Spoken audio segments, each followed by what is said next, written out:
bendiga, estimados hermanos. Bienvenidos al 10º módulo. Ya estamos en la recta final. Vamos a entrar al capítulo 8, ya el último capítulo de nuestro libro El Gran Panorama Divino de Vaughan Roberts. Entonces ya vamos casi finalizando con este primer curso y espero que lo estén disfrutando realmente. Espero que les esté siendo de mucha bendición. Recordemos que en este curso, que es Introducción a Teología Bíblica, pues naturalmente no estamos abarcando todavía toda la vastedad de la Biblia, sino que no solamente estamos introduciéndonos en este estudio, que es naturalmente bastante amplio, y por lo consiguiente solamente hemos venido bosquejando, hemos dejado fuera mucho material bíblico que es muy importante, y lo mismo va a ocurrir en este nuevo módulo, con referencia ya a lo que es el último libro de la Biblia, con lo que es Apocalipsis. Naturalmente no vamos a poder abarcar todos los pormenores y no vamos a poder profundizar mucho en el análisis de este maravilloso libro, pero pues esperamos en Dios que ustedes continúen avanzando, continúen progresando en sus estudios, para que un día, Dios mediante, ya podamos estar entrando de lleno en todo el texto y hablando mucho más con respecto a todo lo que tiene que decirse de este precioso libro. Bueno, vamos a entrar ya en materia. Vamos a abordar el capítulo 8. Recuerden tener a su disposición su Biblia y su libro, que es básicamente nuestra guía en este estudio. Tenemos por ahí en la página 139 tenemos el capítulo 8, el reino perfeccionado. Bueno, para comenzar, hermanos, al hablar del libro de Apocalipsis, tenemos que decir que el libro de Apocalipsis tiene su nombre, que en español básicamente significa revelación.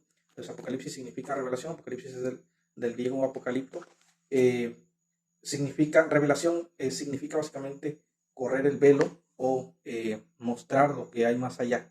Es de una manera muy sintética quizá de decirlo, pero es básicamente lo que significa la palabra revelación. Entonces tenemos en primer lugar sobre el autor y la fecha. Nos dice por aquí el autor de nuestro libro, Vaughan Roberts, probablemente fue escrito entre el 81 al 96 después de Cristo. La mayoría de los comentaristas se van por la fecha tardía, hacia el año 95-96 después de Cristo, precisamente por el apóstol Juan, el discípulo amado, y esto según una tradición histórica que se escribiría cuando la iglesia estaba bajo la persecución del emperador Domiciano. El emperador Domiciano, el emperador de Roma, fue uno de los más crueles que persiguió a la iglesia del Señor Jesucristo. Entonces, por esa época hay una tradición que nos dice que Domiciano capturó al apóstol Juan y mandó ejecutarlo por medio de hervirlo en aceite. Sin embargo, pues Dios lo guardó, Dios lo preservó, tal y como preservó a Daniel en el foso de los leones, o a sus 3 amigos en el horno de fuego. Y entonces el apóstol Juan no sufrió ningún daño, no murió, y por lo consiguiente Domiciano, que era muy supersticioso, lo exilió a la isla llamada Patmos. Es ahí donde nosotros localizamos al apóstol Juan en el primer capítulo de Apocalipsis, que él está glorificando a Dios en el día del Señor, nos dice el apóstol Juan, y ya desde ahí empieza la primera controversia entre la iglesia adventista y el resto de las denominaciones cristianas, mientras que aquellos afirman que el día del Señor aquí corresponde al sábado, al Shabbat, porque pues obviamente el apóstol Juan era judío. La mayoría pues admiten que el día del Señor corresponde al día domingo, porque ya en ese contexto neotestamentario se le asignaba al día domingo, el primer día de la semana, como día del Señor, debido a la resurrección del Señor Jesucristo. Entonces se le había reasignado con ese título, ya no al día sábado, sino al día domingo. Ya posteriormente vamos a hablar en el Nuevo Testamento cuál fue la transición que hubo en la iglesia, una transición entre lo que era el día de reposo en el Antiguo Testamento a lo que posteriormente en el Nuevo Testamento se le ha considerado de alguna manera también día de reposo. Sin embargo, hay también una enseñanza un poco más espiritual para referirnos propiamente al reposo del pueblo de Dios, que ya lo hemos mencionado en este curso, al inicio de este curso, cuando hablábamos del reposo de Dios en el jardín del Edén, que no es un día exclusivamente, sino que se refiere al descanso en la persona y la obra del Señor Jesucristo, pero sí queda un día para que la iglesia se congregue, y naturalmente ese día es el primer día de la semana, que corresponde a nuestro día domingo, porque fue el día en el que el Señor Jesucristo resucitó. Entonces, históricamente la iglesia se ha congregado desde hace ya 20 siglos, se ha congregado en este día para glorificar al Señor Jesucristo. Bueno, avanzando un poco más sobre el contenido del libro, ya mencionábamos sobre lo que significa la palabra Apocalipsis. Ahora veamos un poco acerca del propósito. Nos dice por aquí el autor Vaughan Roberts que estas visiones fueron diseñadas para fortalecer a los creyentes a fin de que puedan perseverar a pesar de su sufrimiento. Y en efecto, porque como hemos dicho, por eso se sitúa o se fecha la autoría de este libro hacia el año 95-96 aproximadamente, que fue la época en la que el emperador Domiciano persiguió a la iglesia primitiva. Entonces se dice que esta fue una de las persecuciones más recias de la historia del cristianismo. Naturalmente que la otra persecución que también fue muy cruenta fue la persecución de Nerón, algunas décadas antes que esta.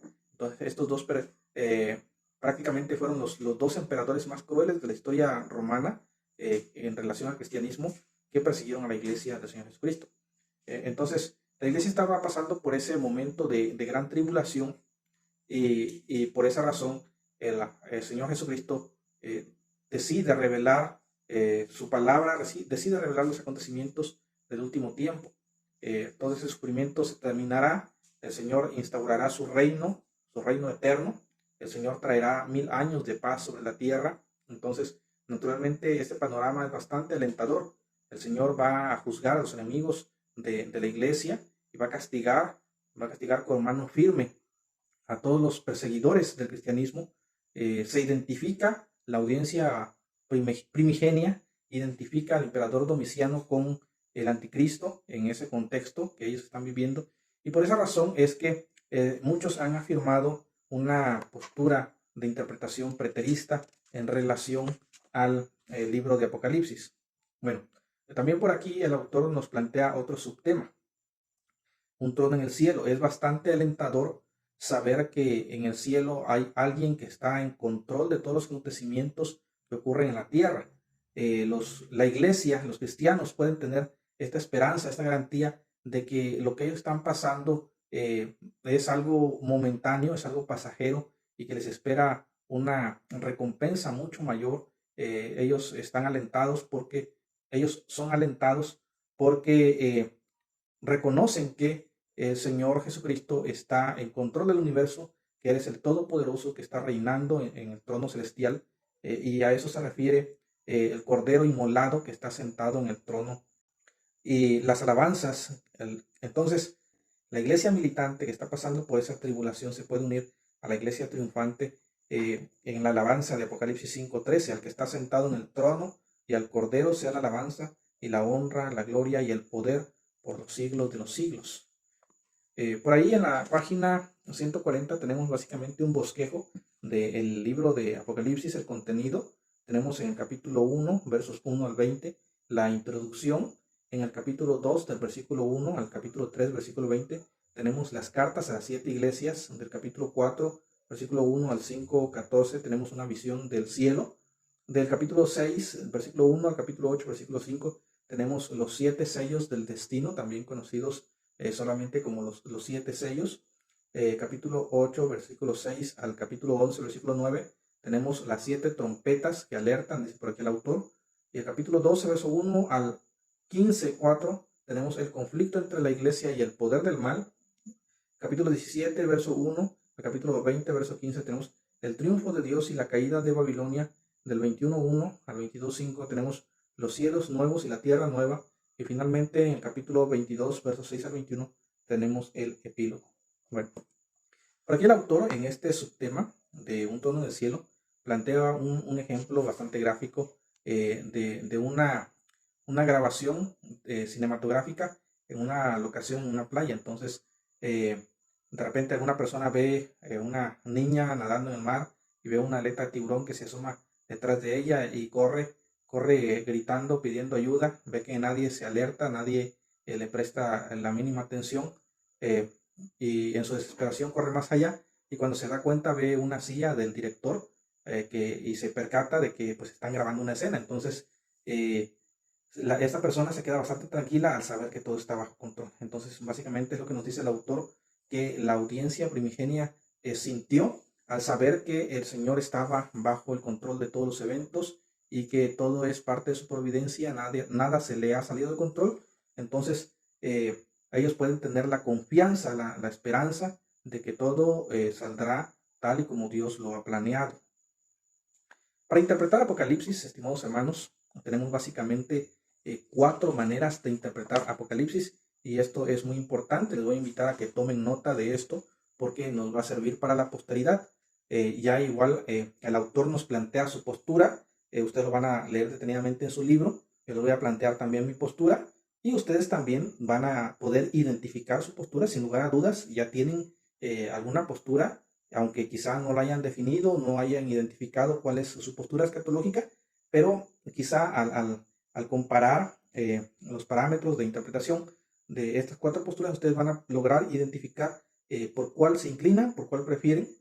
Y por aquí, estimados alumnos, quiero anticipar una advertencia. Quiero que sepan que la escatología no es una doctrina central del Evangelio, sino que es una doctrina periférica. Se le conoce como una doctrina periférica dentro de lo que es la teología sistemática. Así que las diferencias, las discrepancias que nosotros tengamos aquí no son motivo suficiente para excomulgarnos los unos a los otros y llegar hasta ese extremo. Yo sé que en nosotros muchas veces el Espíritu del Señor nos lleva a tener un celo santo por su palabra, y nos lleva a procurar o a esforzarnos por interpretarla de la mejor manera posible, pero a pesar de eso somos seres humanos, somos falibles, fallamos, y también parte de nuestra falibilidad es inclinarnos por una u otra postura, a veces por razones o por circunstancias emocionales, o quizá también consideremos con plena convicción alguna postura y la hacemos, y a raíz de eso, pues nuestro celo nos pueda llevar a tener conflictos, a tener debates con otras posturas, con hermanos de otras posturas. Sin embargo, eso no debe de llevarnos hasta el punto de enemistarnos con nuestros hermanos, ¿no? Les pongo por ejemplo a los doctores, el doctor John MacArthur y el doctor Robert Sproul.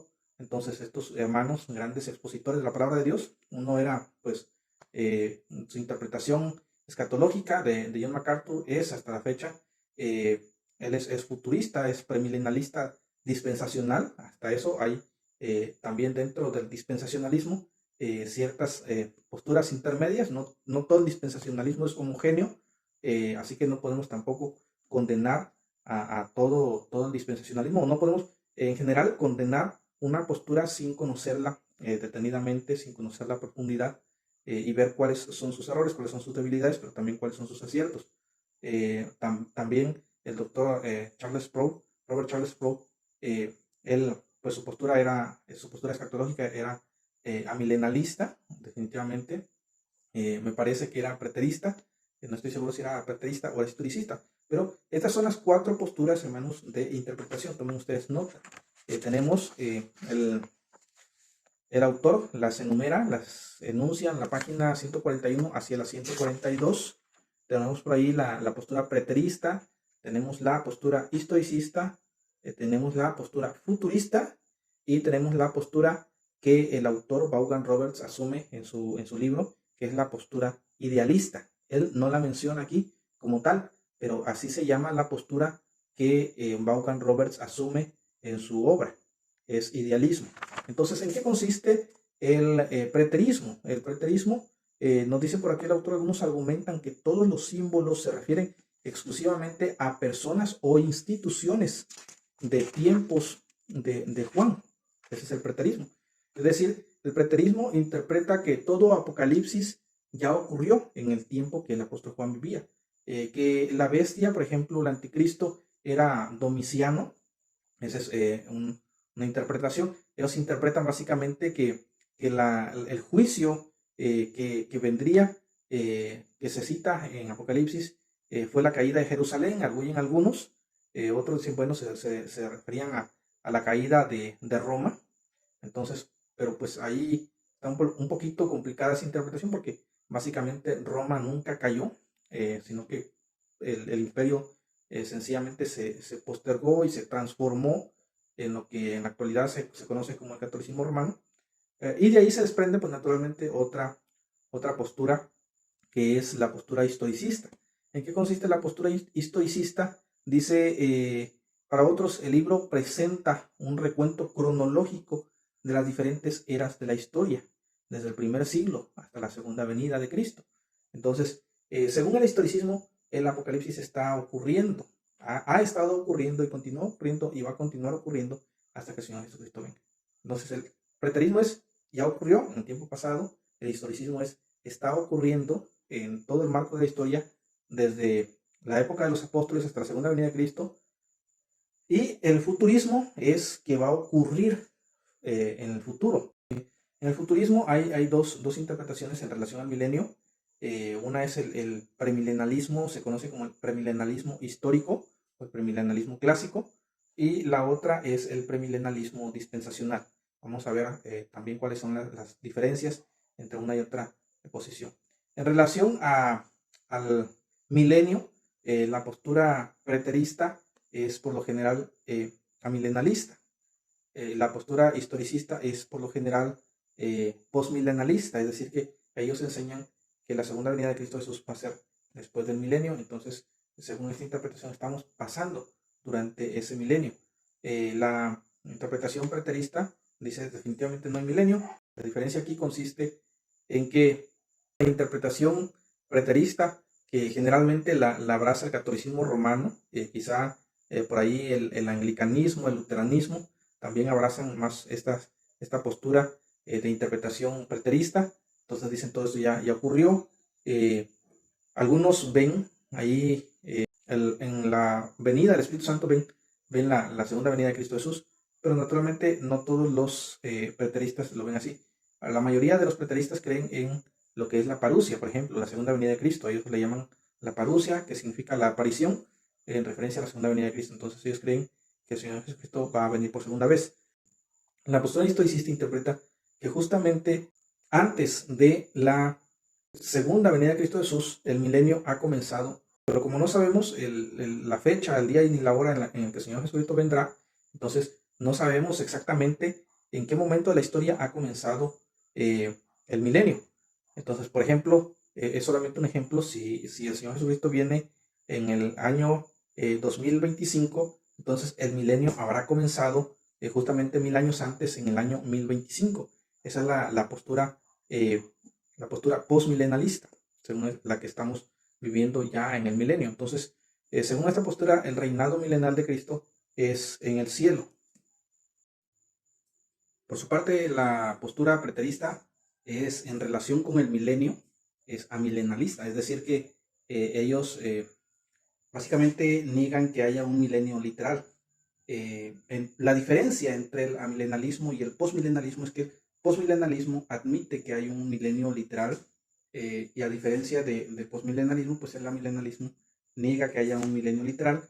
Entonces, otra postura de interpretación, recordemos, son 4 posturas de interpretación de Apocalipsis, que es preterista, historicista, futurista y la idealista, que es la postura del autor.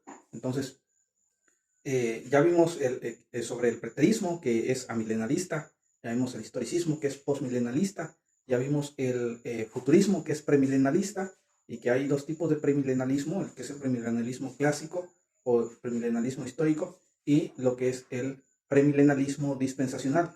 Por su parte, el idealismo es amilenalista, al igual que el preterista. Entonces, en relación a la interpretación, ahí les va de nuevo, en relación a la interpretación de Apocalipsis hay 4 posturas: preterismo, historicismo, futurismo e idealismo. En relación al milenio hay solamente 3 posturas, que es amilenalismo, postmilenalismo y premilenalismo. Entonces, recordemos, la postura preterista y la postura idealista son amilenalista. La postura historicista es, en relación al milenio, es postmilenalista. Y la postura futurista en relación al milenio es premilenalista. Entonces, eso es en relación al milenio. En relación a la segunda venida de Cristo también hay otras 3 posturas. Hay algunas, de hecho, la mayoría de las 4 posturas de interpretación, lo que es el preterismo, lo que es el historicismo y lo que es el idealismo, y también parte del futurismo, lo que es el premilenialismo histórico o clásico, ellos van a ser de arrebatamiento post-tribulación. Es decir, la mayoría de estas 4 posturas, digamos que 3 y media de estas posturas, creen que el arrebatamiento va a ser post-tribulación, es decir, después de la tribulación. Entonces creen que la iglesia ha de pasar por toda la tribulación. Hay también, en referencia a esto, diferentes interpretaciones de lo que es la tribulación. Por ejemplo, el preterismo pues afirma que la tribulación es la que estaba viviendo la iglesia en el Nuevo Testamento, particularmente con las persecuciones de Nerón y Domiciano. El historicismo afirma que, al igual que el idealismo, afirman que la persecución es la que ha vivido la iglesia a través de todos los siglos del cristianismo. Particularmente el idealismo, pues como el mismo título de esta postura lo señala, espiritualiza un poco más su interpretación con respecto a la tribulación. Entonces, según el idealismo, la persecución no es solamente una persecución física, sino que además de esto es una persecución espiritual, es una persecución que tiene que ver con ideas, que tiene que ver con valores. Entonces, según el idealismo, a diferencia del historicismo, que el historicismo es más literal en relación a la tribulación, que afirma la persecución de la iglesia cristiana a través de todos los siglos. El idealismo, por su parte, señala que la persecución, la gran tribulación, no solamente ha sido literalmente, sino que ha sido ideológicamente. Entonces, a veces, aunque haya una paz relativa, la iglesia siempre sufre esa constante persecución ideológica. Siempre hay ese choque entre el bien y el mal, en la que el mal constantemente está tratando de menoscabar a la iglesia. Esa es la interpretación en relación a la tribulación. Solamente la mitad de las posturas, de las 4 posturas, solamente la mitad de una postura cree en el arrebatamiento pretribulación, el cual es el premilenialismo dispensacional, que afirma que la tribulación será una época de 7 años, los 7 últimos años, a saber, de la tierra habitada tal y como la conocemos en la actualidad. Es en el futuro, obviamente esto va a ocurrir en el futuro, es una postura futurista. Entonces afirman que el arrebatamiento el arrebatamiento de la iglesia ocurrirá antes de la tribulación. Y es interesante, estimados hermanos, alumnos, conocer estas posturas, porque en la actualidad he visto que la postura en cuanto al arrebatamiento pretribulación ha sido muy difundida ampliamente, y sin embargo muchos sostienen en el resto de su interpretación de Apocalipsis una interpretación historicista, una interpretación idealista o incluso preterista. No obstante, creen en el arrebatamiento pretribulación.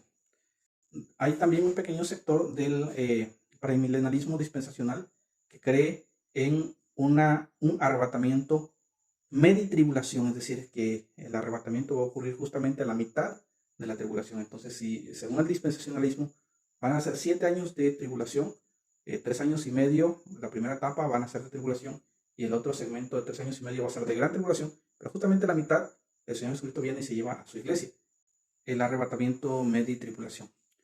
Pero por si eso no fuera suficiente, hay todavía un sector mucho más ínfimo, más pequeño, que cree en un triple arrebatamiento. Va a haber un arrebatamiento pre-tribulación, va a haber un arrebatamiento medi-tribulación, posteriormente un arrebatamiento post-tribulación. Entonces, esta interpretación se basa en algo como la siega y el rebusco, le llaman ellos. Entonces, la siega sería el arrebatamiento pre-tribulación, el rebusco sería el arrebatamiento medi-tribulación, y el arrebatamiento post-tribulación básicamente sería el remanente, el resto que quede para cuando sea ya la segunda venida de Cristo, la parusia o la aparición. Sé que es un poquito complicado, hermanos, relacionar todos estos conceptos. Estos últimos que les acabo de mencionar, solamente el premilenialismo dispensacional que los maneja. La mayoría manejan arrebatamiento post-tribulación, y pues ahí no está tan complicado el asunto. El problema es cuando se desconocen el tipo de interpretación de Apocalipsis y se trata de hablar del arrebatamiento y asumen una postura en cuanto al arrebatamiento, una postura futurista pretribulacional dispensacional, mientras que en el resto de la interpretación de Apocalipsis son amilenalistas o son postmilenalistas. Entonces, eso ocurre naturalmente porque no hay una definición de los conceptos, no hay un conocimiento pleno de las posturas en relación a la interpretación de Apocalipsis. Por eso muchas veces se hace este tipo de mezclas, y en este tipo de mezclas pues vamos a encontrar muchas variantes, muchas ramificaciones que pues es innecesario que entremos porque son parte de una confusión, no son propiamente posturas que estén definidas plenamente, sino que sencillamente son algunas confusiones personales que muchos individuos, muchos hermanos tienen al interpretar Apocalipsis. Pero bueno, el autor nos dice que la postura que a él más le satisface es el idealismo, básicamente. Entonces, el autor menciona que cada uno de estos puntos de vista ese tiene sus propios problemas, y eso es muy cierto. Por ejemplo, el punto de vista preterista no nos deja margen para identificar al anticristo dentro de nuestro contexto contemporáneo.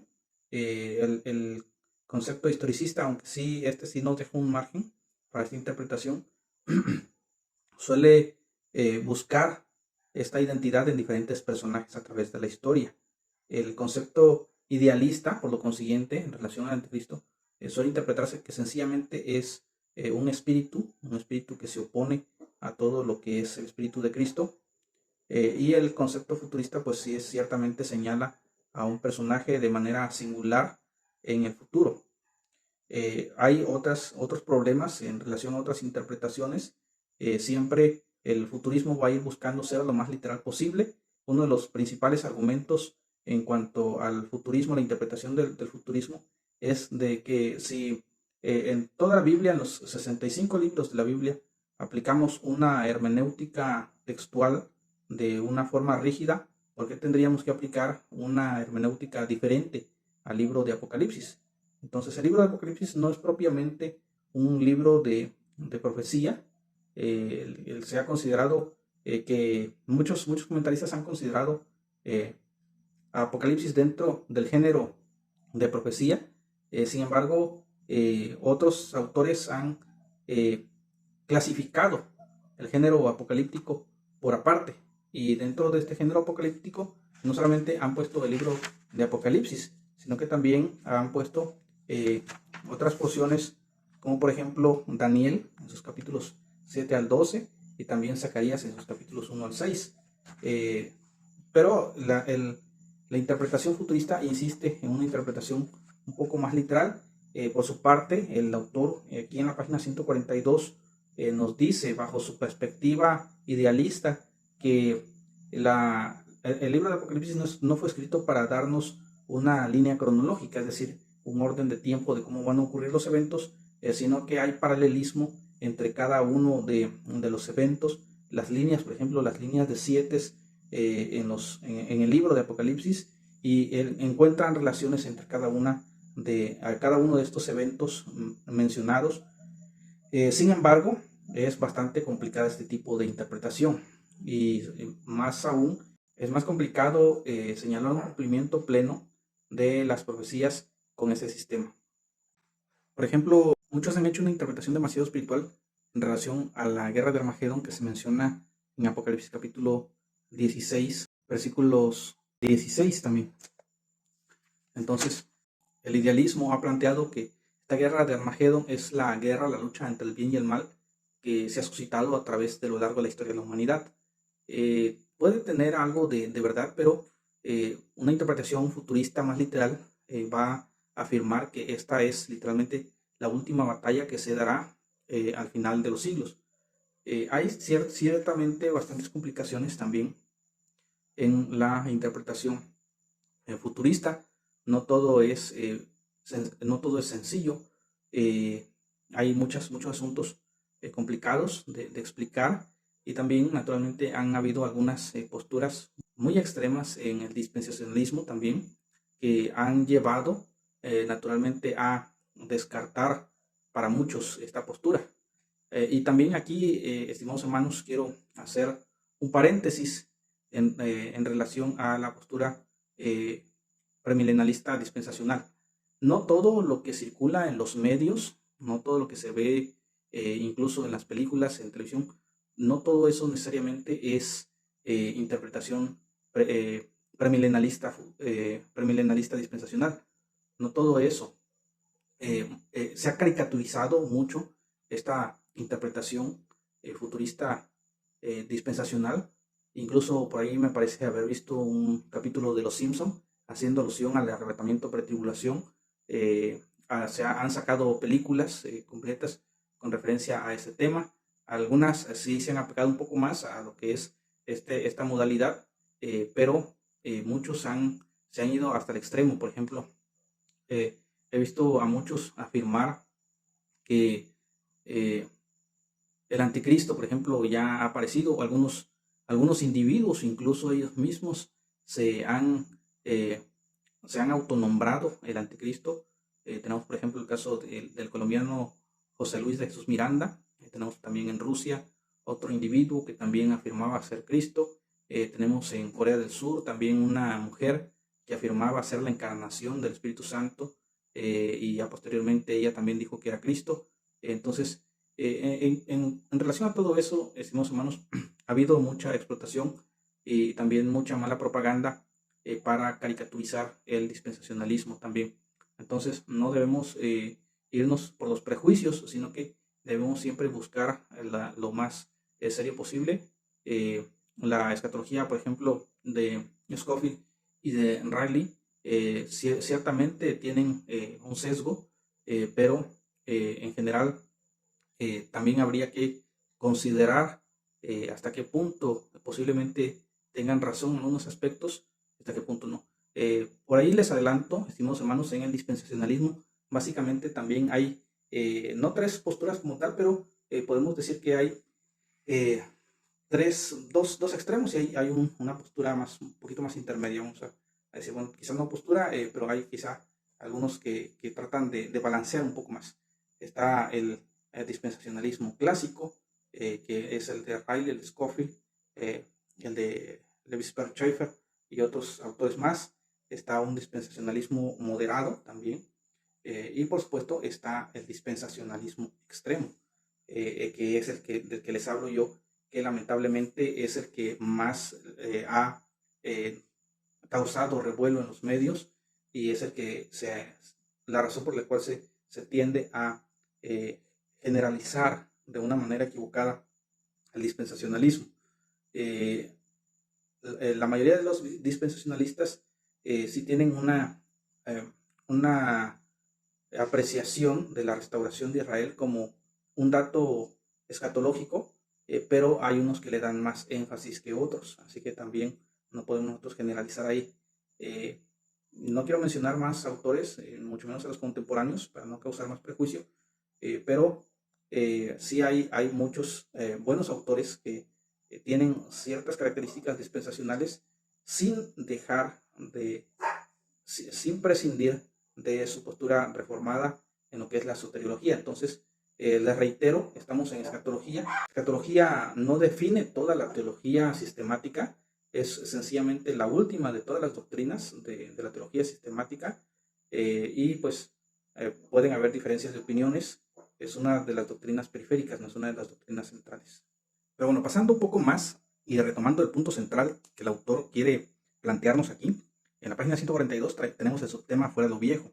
Entonces el autor plantea un ejemplo de un programa de televisión en el cual remodelan los hogares y cómo los personajes, los protagonistas de este programa exclaman fuera lo viejo y bienvenido lo nuevo. Entonces es en relación a una remodelación, una reconstrucción de determinada casa, determinado hogar.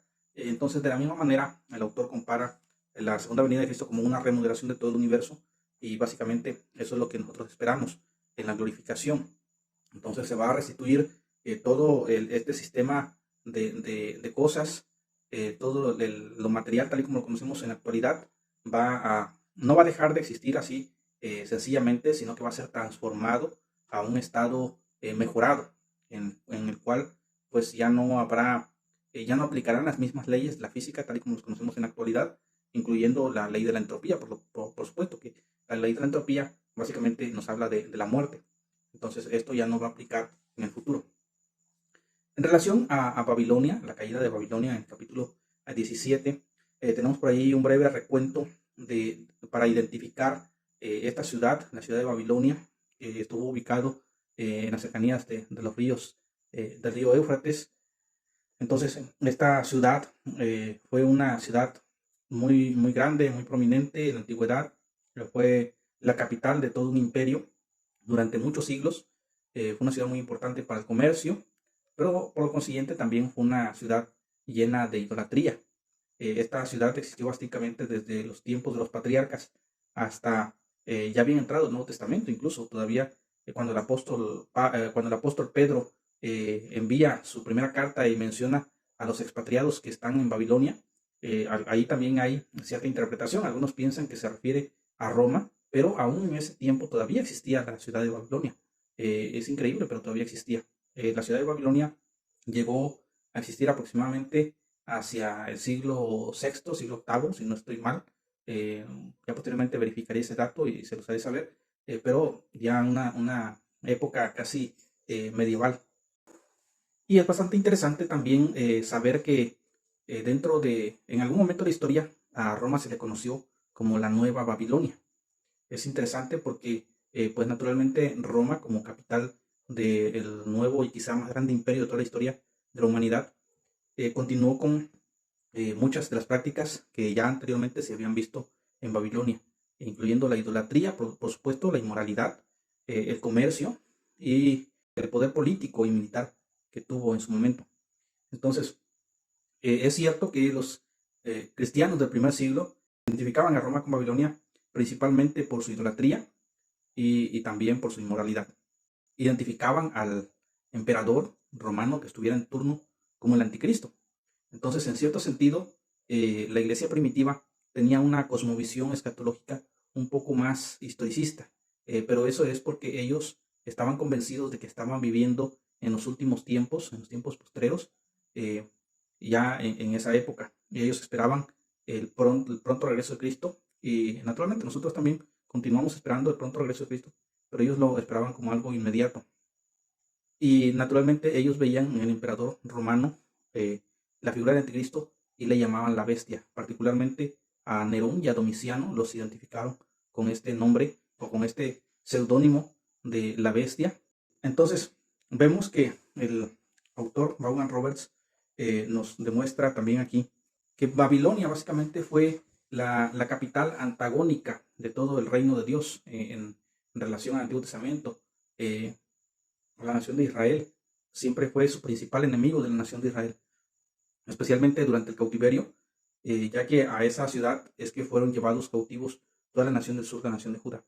Entonces, no es de extrañarnos por qué el apóstol Juan utiliza la figura de esta ciudad como la capital del imperio, ahora desde una perspectiva futurista, el imperio futuro, el imperio por venir, el imperio del anticristo. En la perspectiva historicista, la Gran Babilonia ha sido una religión, y particularmente la perspectiva historicista interpreta que esta religión es la Iglesia Católica Romana. Naturalmente los reformadores, ellos tuvieron una interpretación historicista de Apocalipsis, así que ellos veían en el Papa la figura del anticristo y la figura de la bestia. La postura idealista siempre ha, como su nombre lo dice, siempre ha idealizado más la figura de la bestia. Ustedes pueden ver ahí en la página 144 que al hablar el autor Vaughan Roberts sobre la bestia dice: la bestia que representa los poderes mundanos o anticristianos, entre paréntesis, el falso profeta, dice, entre paréntesis, ideología mundana anticristiana, y Satanás también son juzgados junto con Babilonia. Entonces, para el autor, la bestia no es un personaje en sí, no es una persona en sí, sino que son los poderes mundanos anticristianos. El falso profeta tampoco es un personaje en sí, sino que es la ideología mundana anticristiana, según este autor. El problema es de que Satanás sí es identificado por el autor como una persona o como un individuo que será juzgado juntamente con Babilonia. Entonces, vemos que ahí hay hasta cierto punto una pequeña incoherencia. Quiero minimizarlo en el buen sentido. Hay una pequeña incoherencia en tratar a solamente Satanás como un personaje real, y no a la bestia y al falso profeta, porque los tres están enunciados con el mismo carácter y bajo los mismos criterios dentro del texto de Apocalipsis capítulo 20, versículo 10, donde son justamente enjuiciados y echados al lago de fuego. Eh, Naturalmente, mucha interpretación idealista va a apelar al recurso literario de la personificación. El recurso literario de la personificación, lo vamos a ver un poquito más a fondo en hermenéutica, es cuando se toma un concepto y se le describe dentro de un texto como que si fuera un individuo, como que si fuera una persona.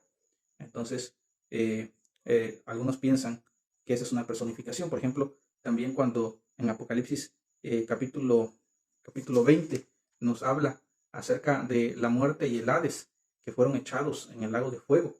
El Hades es un lugar, dicen en la interpretación idealista. El Hades es un lugar, el Hades es la tumba, en un sentido un poco más espiritual, es el infierno. Y aquí entra también otra interpretación un poquito más dispensacional, es el infierno presente, va a ser echado en escena en un infierno futuro. La muerte, pues igual es un acontecimiento, no es propiamente una persona, es un concepto. Entonces, aquí se les menciona como individuos que van a ser echados en el lago de fuego. Sin embargo, otra interpretación ve, por ejemplo, en la muerte, un ángel particularmente. Algunos han tratado de relacionar el ángel de Éxodo capítulo 11. Sin embargo, en ese texto pues no se nos dice que sea propiamente el ángel de la muerte, nos dice que más bien se identifica al ángel de Jehová y de alguna manera el Señor, Dios dice de una manera más directa, yo pasaré, eh, haciendo alusión a que él mismo sería el que llevaría la muerte de los primogénitos de Egipto. Entonces no podemos nosotros afirmar que ese sea una entidad que se relacione directamente con la muerte. Otros ven, por ejemplo, en el ángel del abismo mencionado ahí en Apocalipsis, que su nombre en hebreo es Abadón y en griego es Apolión. Ellos ven aquí al ángel de la muerte, tampoco se le menciona directamente. Por aquí el autor del libro nos dice eh, en relación a esto, nos dice en su nota marginal, la página 145, al pie de página, sobre Apocalipsis 20, 2 al 3, dice hablando de Satanás que es atado y arrojado al abismo al periodo, a comienzo, dice el periodo de 1000 años. Dice el autor aquí, existen razones suficientes para pensar que esos eventos ya sucedieron, dice él. Esa es su interpretación idealista. Apocalipsis 12:10 aclara que Satanás ya ha sido expulsado del cielo, fue derrotado mediante la muerte y resurrección de Cristo y ha estado atado desde entonces. No tiene poder para impedir que Dios llame a los elegidos a su reino, pero aún no ha admitido la derrota y continúa atacando al pueblo de Dios. Apocalipsis 11:7 indica que Satanás sube del abismo para atacar a la iglesia que testifica. No podría haber salido de ese foso sin fondo, sin haber sido arrojado antes. Creo que eso ocurrió cuando Cristo murió y resucitó en ese momento. Comenzó el milenio, que continuará hasta inmediatamente antes de Cristo. Esa es una interpretación amilenalista, la razón del milenio. Entonces, ven por ejemplo en Apocalipsis 9:11 una alusión directa a Satanás. Otros ven una alusión a la muerte. Naturalmente esto dependiendo del tipo de interpretación. Una interpretación idealista va a ver a Satanás ahí, una interpretación un poquito más dispensacional va a ver ahí al ángel de la muerte. Para hacer referencia a la muerte que es echada en el Hades posteriormente en el capítulo 20. Ninguna de las dos es necesariamente cierta.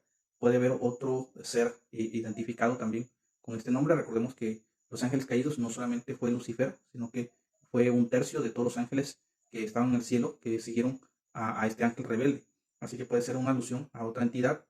Y mientras tanto, en Apocalipsis capítulo 20, las alusiones a la muerte y al Hades sí pueden ser personificaciones, pero no podemos nosotros decir lo mismo de la bestia y del falso profeta, que están caracterizados ampliamente y descritos ampliamente en el capítulo 13 de Apocalipsis. Están descritos como individuos y de hecho se describen sus acciones de forma muy particular. Claro que siempre existe la manera de idealizar el texto, virtualizarlo, pero considero que no es lo más sensato. Ya ustedes más o menos irán definiendo su postura para ver qué tanto se pueden ustedes apegar por sí mismos al texto o podrían consultar también un poco más con referencia a estas posturas. Algo que considero bastante rescatable del autor es que por lo menos cree en el cumplimiento literal de la nueva creación en el futuro. Entonces, en ese sentido es un poco más futurista, se inclina un poco más hacia el futurismo. Lamentablemente, también existen los extremos dentro de lo que es el idealismo y el preterismo. Incluso dentro del preterismo hay también quienes son preteristas parciales, hay quienes son idealistas parciales. En este sentido, Vaughan Roberts sería un idealista parcial porque ya en este punto él ya se pone un poco o se inclina un poco más hacia lo que es el futurismo. Los extremos de estas posturas es que, por ejemplo, el preterismo señala que la segunda venida de Cristo Jesús ocurrió en Pentecostés. Entonces, un preterismo extremo negaría la segunda venida de Cristo y lo mismo el idealismo. Entonces, el idealismo, siempre alegorizando el texto, también negaría la segunda venida de Cristo y afirmaría que simple y sencillamente la iglesia, cuando pasa de estar aquí en la tierra, cada uno de los creyentes se van uniendo a lo que es la iglesia triunfante, de la iglesia militante a la iglesia triunfante, y ellos ya están en la presencia del Señor y así va a continuar por toda la eternidad. Pues eso, naturalmente viéndolo desde una perspectiva idealista extrema, eso sí, el mundo no se destruye a sí mismo antes, ¿verdad? Eh, pero qué bueno que el autor, pues en este punto, sí, es un poco más futurista, nos habla acerca de la nueva creación, el capítulo, perdón, páginas 146, 147, nos habla acerca de la nueva Jerusalén, citando Apocalipsis capítulo 21, versículos 2. Y hay algo interesante que menciona el autor ahí en la página 148, que es en relación a la Torre de Babel también. Nos dice que esta parte donde la Nueva Jerusalén desciende del cielo es en contraposición a la construcción de la Torre de Babel. Entonces, en Babel, que posteriormente fue Babilonia, ese fue el origen de Babilonia, la ciudad de Babilonia. Entonces, en Babel, básicamente la humanidad quería construir una civilización que alcanzara al cielo. Ahora el cielo es el que está descendiendo a la tierra en Apocalipsis capítulo 21. Eh, es algo interesante, de hecho, sí, en efecto, cumple la ilustración, el autor Vaughan Roberts aquí,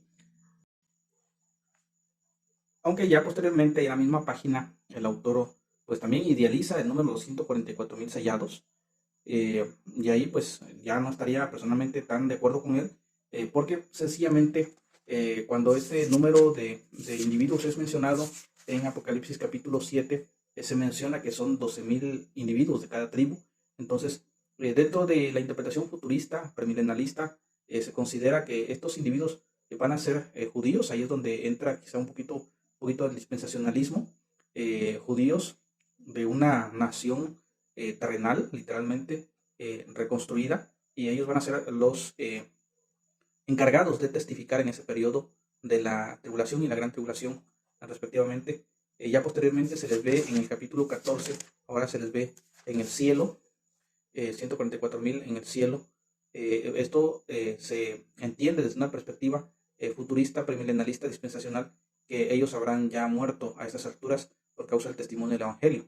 Entonces, según esta interpretación, el número se toma de manera literal, no corresponde a la iglesia de todas las edades, como lo idealiza Vaughan Roberts aquí en el libro, sino que es un pequeño sector, un remanente, de hecho, de la nación de Israel que se va a encargar de predicar el Evangelio. Y aquí también hago otro paréntesis en relación al dispensacionalismo y a las posturas, un dispensacionalismo un poco más moderado y un dispensacionalismo un poco más extremo.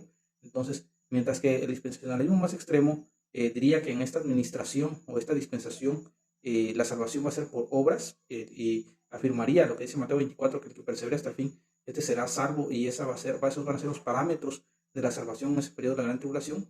Un dispensacionalismo más moderado afirmaría que no, en efecto, en ese periodo todavía habrá salvación por gracia a través de la fe, y sencillamente los 144,000, ellos serán los predicadores en ese periodo que llevarán el Evangelio a la nación de Israel o a los judíos para que ellos finalmente se reincorporen al cuerpo de Cristo, que es la iglesia, se reincorporen al pueblo de Dios como en algún momento de la historia lo fueron en el Antiguo Testamento.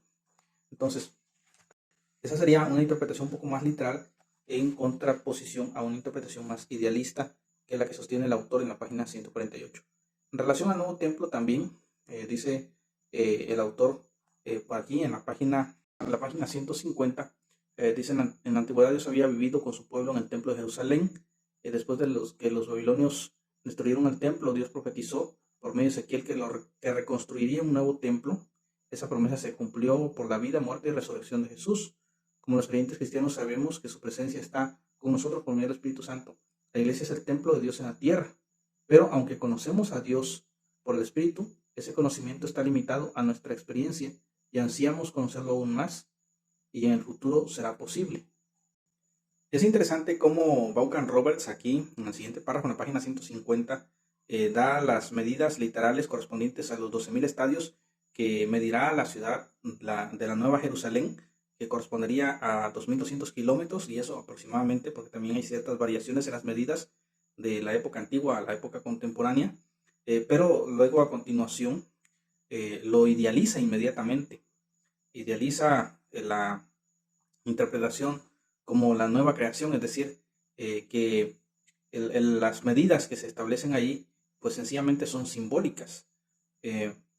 Bueno, ya posteriormente ustedes en un análisis un poquito más detallado de cada una de estas posturas podrán indagar qué es lo que interpreta cada una de las posturas en relación a esta ciudad de la Nueva Jerusalén.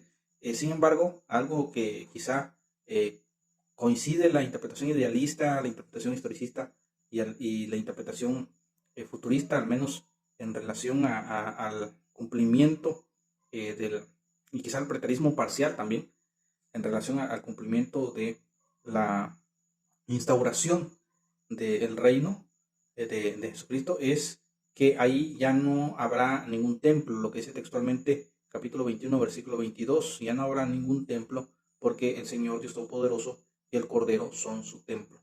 Y esto son su templo porque nosotros recordemos lo que dice el Evangelio de Juan, capítulo 1, versículo 14, que el Verbo se hizo carne y habitó, esa palabra habitó o tabernaculizó, hizo su tabernáculo entre nosotros y vimos su gloria. Entonces, básicamente ahí está hablando del cuerpo glorificado del Señor Jesucristo que estará sentado en el trono celestial. Entonces ya no habrá más distancia, dice el autor aquí. Esto es muy apropiado, ya no habrá más distancia entre Dios y nosotros. Lo vamos a conocer de manera perfecta.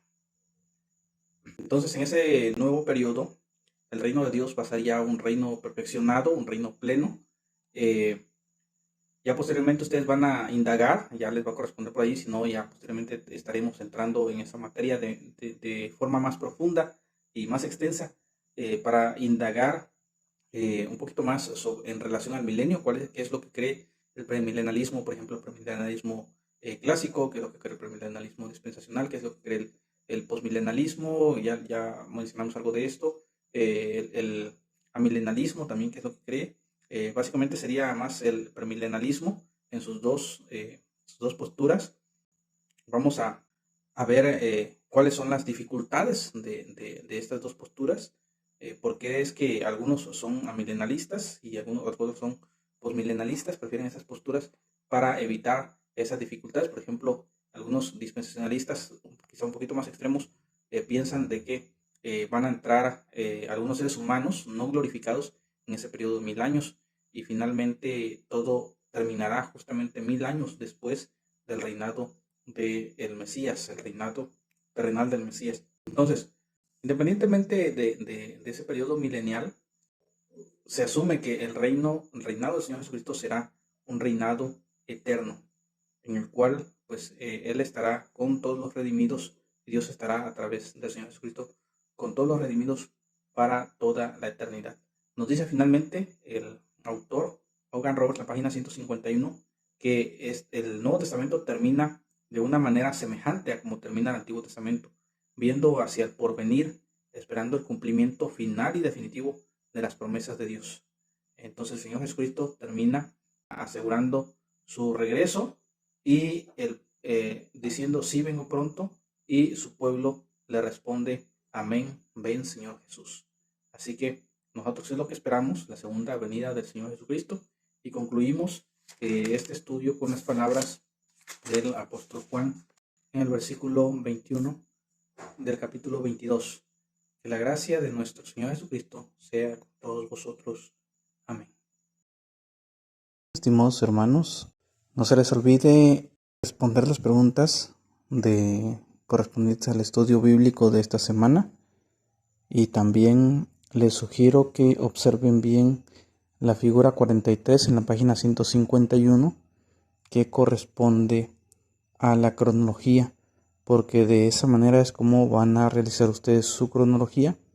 No necesariamente con esos trazos, pero sí van a ir agregando más elementos que los que contiene ahí esta cronología, pero les puede servir de modelo para que ustedes tengan nociones, tengan una idea de cómo realizar este último trabajo. Que el Señor les bendiga, estimados hermanos.